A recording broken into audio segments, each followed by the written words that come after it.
Our topic today is schooling and the work of Caribbean literature. I want to begin with the teaser that not only Plato, but many others, including many right here at home in the Caribbean, before and after Plato, fear literature. The Caribbean evidence is all around us. For example, in the absence of an audience for literature within the region itself, a fact about which many of the region's writers have commented, and in the poor showing on the shelves of even the very best bookshops in the region. In the case of the ancient Greek writer, Maria Cardon rightly shows that the reason for Plato's fear is quite simple. It is because literature, quote, undermines the unrealistic Platonic conception of man as an autonomous, rational being, unquote. Cardon notes that not all literature is viewed negatively by Plato, just the genre of tragedy. In other words, we realize immediately that literature's capacity for representation of ourselves as we would prefer not to be seen is the reason some specific types of literature are feared some of the time by some specific people in some specific contexts. In addition, because of its representational power, when literature does not represent truly, it can be deleterious to our well-being. In Plato's case, as Cardon observes, Plato sees no harm at all in using literary works to his own advantage. He just wants to censor all pleasure-indulging literature, unquote. In other words, Plato, in his parental role in Attic society, is behaving no differently than the parent who tells his or her daughter or son that reading romance is at best whiling away time aimlessly, or at worst, setting up unrealistic expectations for the experiences of romantic love. In the land of literary discourse, in other words, we are always already on universal, common sense, everyday terrain. As part of that common sense, we can agree that despite the fact that out of political correctness we would frown upon it, most literary theory and criticism since Plato have been concerned with censorship about what should and should not be written and read. Postcolonial critical theory, for example, arose precisely out of the need to interrogate how the nationalist agenda, like Plato's preferred types, facilitated the production and promotion of literature created in its own projected image. The nationalist agenda, as far as postcolonial scholars were concerned, was fully cognizant of the schooling potential of the arts and harnessed that capacity for its own aims. This nationalist thrust should be quite familiar to the general public in the Caribbean. As basic first cause, for example, we may all recall that one of Trinidad and Tobago's first and most passionate politicians, Albert Gomes, was a creative writer, as was the man who took the country into independence, Eric Williams, some of whose works would now be easily classified as creative nonfiction. We may also remember that in 1962, V.S. Naipaul wrote The Middle Passage on the invitation of Eric Williams, the Prime Minister of Trinidad and Tobago, who invited him to tour the region and write about his impressions. In fact, that was the subtitle of Naipaul's work. Norman Manley, father of a Jamaican family political lineage and founder and leader of the People's National Party, one of the first political organizations in Jamaica, has spoken of the importance of authors like Roger Mays, his personal friend, to the Jamaican national movement in the 1950s. According to Norman Manley's son, Michael Manley, whose own works can also be seen as creative nonfiction, quote, art is the mirror through which a society perceives itself, unquote. The great Guyanese poet Martin Carter was involved in politics all his life. And when Austin Clarke returned to Barbados in the 1970s, it was to work for the government, as well as to give us the delightful accomplishments of his work, the polished whole, as perhaps an unintentional, unintentional or maybe intentional consequence. So Caribbean writers and political leaders in the region used to be often one and the same.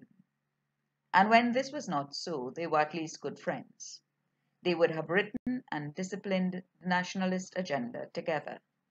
The Caribbean literature thus produced schools or behaviors, attitudes, emotions, and or thought patterns, as well as the way we perceive ourselves. Postcolonial theorists elsewhere, not so much in the Caribbean itself, have often objected to such a propagandist turn, just as earlier scholars had gone against all overtly ideological agendas. Today, we are more comfortable with so-called propaganda, secure in an episteme that accepts that there is no position outside ideology. Therefore, we should note that the postcolonialist stance does not mean that postcolonial theory diverges greatly from Platonic theory or the nationalist approach, since as Cardon reminds us, quote, linguistic research has shown that in Plato's oeuvre, as in ancient Greek literature in general, the focal meaning of mimesis is not imitation, but representation, unquote. Eminent postcolonial theorist Gayatri Chakravarti Spivak was one of the first to raise this question about representation in relation to many of the monolithic centers around which our lives are often constructed and on which they even more often depend. These are also the centers for literary creation and the bases of literary criticism. They include the Big Five: the nation, as we have been discussing, ethnicity, gender, sexuality, and of greatest relevance in the Caribbean context, the center of history. These centers show us, quote, how to study the fragments whole, unquote, which, as the late great poet Edward Kamau Brathwaite proposes, is the artistic and cultural task of Caribbean literature and criticism. This is because, as another great Caribbean poet, Derek Walcott, asserts, capital H history is the nightmare from which I am trying to awake, in which I is individual, national, and regional simultaneously. Like a line of collapsing dominoes, that nightmare generated the dreams of the nation, against which subsequent and parallel dreams of ethnicity, gender, and sexuality have often been pitted. As if to reject all of these man-made constructions in favor of something more natural, one of the other prominent monoliths in the literature, as well as in the critical and theoretical discourse, is landscape. For the purpose of memory, therefore, we can give them a name. Perhaps something like the sensitive six should work for the time being.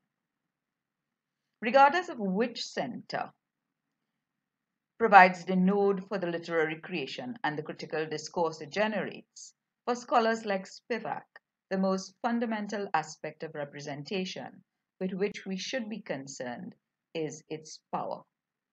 Or to put it in her most down-to-earth phrasing, quote, who speaks for whom, unquote, in relation to any given center.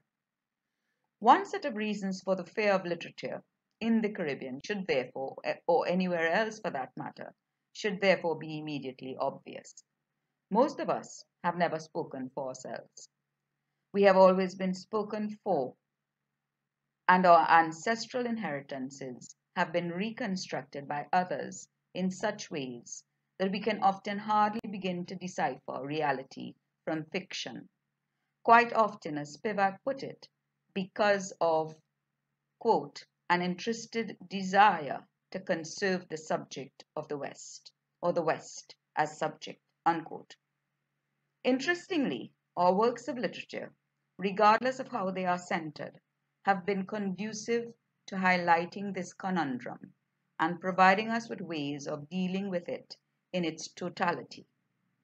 It may thus be useful at this point, given our time constraints, to look at some examples of the works that have been performing this work, and we will center the discussions around landscape, arbitrarily rather than deliberately, since any center would work as well as any other.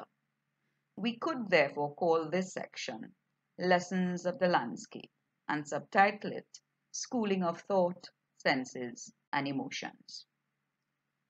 We could begin with words of the literary critic Alison Donnell. She speaks of, quote, the problem of voicing exploitation of the landscape and its inhabitants, unquote, imposed on the region's writers by our brutal history, even as they are, quote, seeking a language in which to celebrate its intense and affirming natural beauty, unquote. Walcott's work often exemplifies how the attempt to address this problem and to make these fragments whole can result in the highest heights of aesthetic beauty to which poetry can ascend. The split consciousness that Donnell refers to is uniquely resolved in acknowledgement of both the pain and the glory, as for example in the following lines from Omerus. The widening mind can acquire the hues of a foliage different from where it begins, in the low hills of Gloucester, running with smokeless fire. There, Iroquois flushed in the Indian red, in the sepias and ochres of leaf mulch. The mind died from the stain on their sacred ground, the smoke prayer of the teepees pushed back by the pilgrim's pitchfork, all over again. Diaspora, Exodus. When the hills in their piebald ranges move like their ponies, the tribes, moving like trees downhill to the lowland, a flag fading smoke wisp estranges them. Here Walcott speaks for one group among the first peoples of the New World.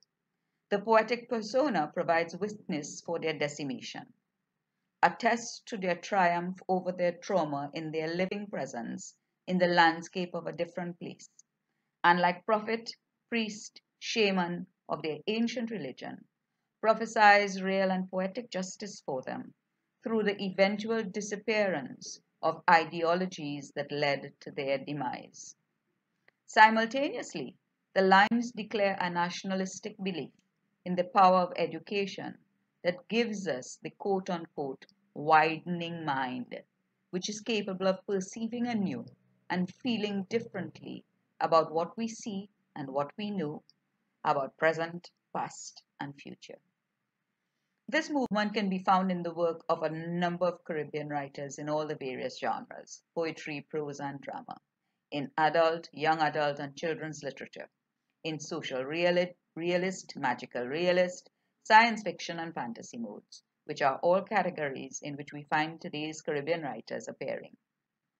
The intention to school is even more apparent, for example, in earlier poems by Walcott, such as The Banyan Tree, Holy as Night.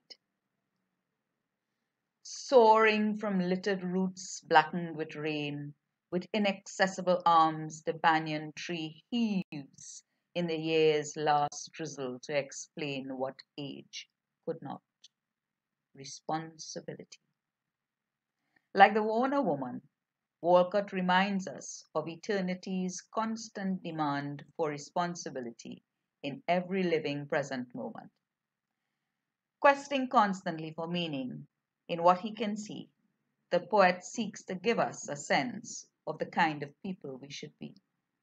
Meanwhile, Eric Roach's poem is clearly useful for the school child to remember the history of slaughter with which our history began, and for the child to realize simultaneously the potential for reparation in art every time she or he looks at a red hibiscus flower.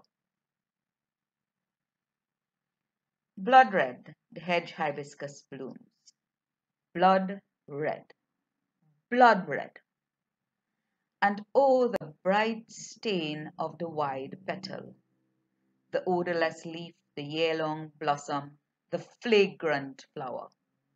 Oh, the bright stain is the loud blood of that wild race, the first, the fallen, the angry, the defeated men. Bright was their blood, and bitter. For Walcott, as for Roach or Carter, or even younger poets like Barney Capildeo and Nicholas Lachlan, there is no other reality from which to draw an understanding of one's place in the world. We can therefore note conclusively, as Wilson Harris does in Canaima, an overturning of habits of mind in profoundest trials of the imagination, that regardless of any chosen center, the literature of the Caribbean is consciously and unconsciously being created to perform a task of mental decolonization, of teaching us how to see and hear and perceive differently. The trials are great because the literature seeks to undo what Michel Foucault would have described as the epistemic violence of our history, or as Spivak expresses it, quote, a complete overhaul of the episteme, unquote.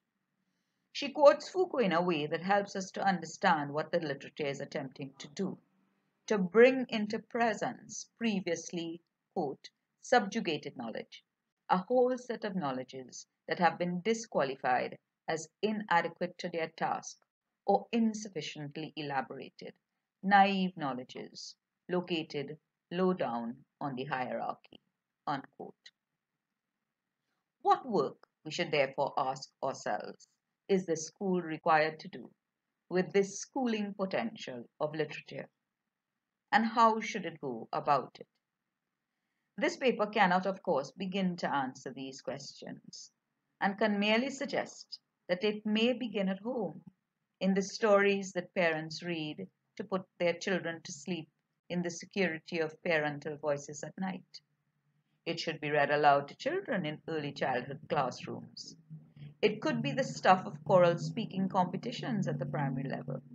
It might be the substance of concentrated study at the secondary level for all students because of its potential to school us into being so much more than we can be without it. It ought to be pursued at the undergraduate level because it would contribute to better educated bankers and lawyers and doctors. One would do well to study it at the postgraduate levels because it should have been obvious that quite often it needs the steady gaze of trained eyes to unpack it. And that is what schooling and Caribbean literature is about. Thank you for listening.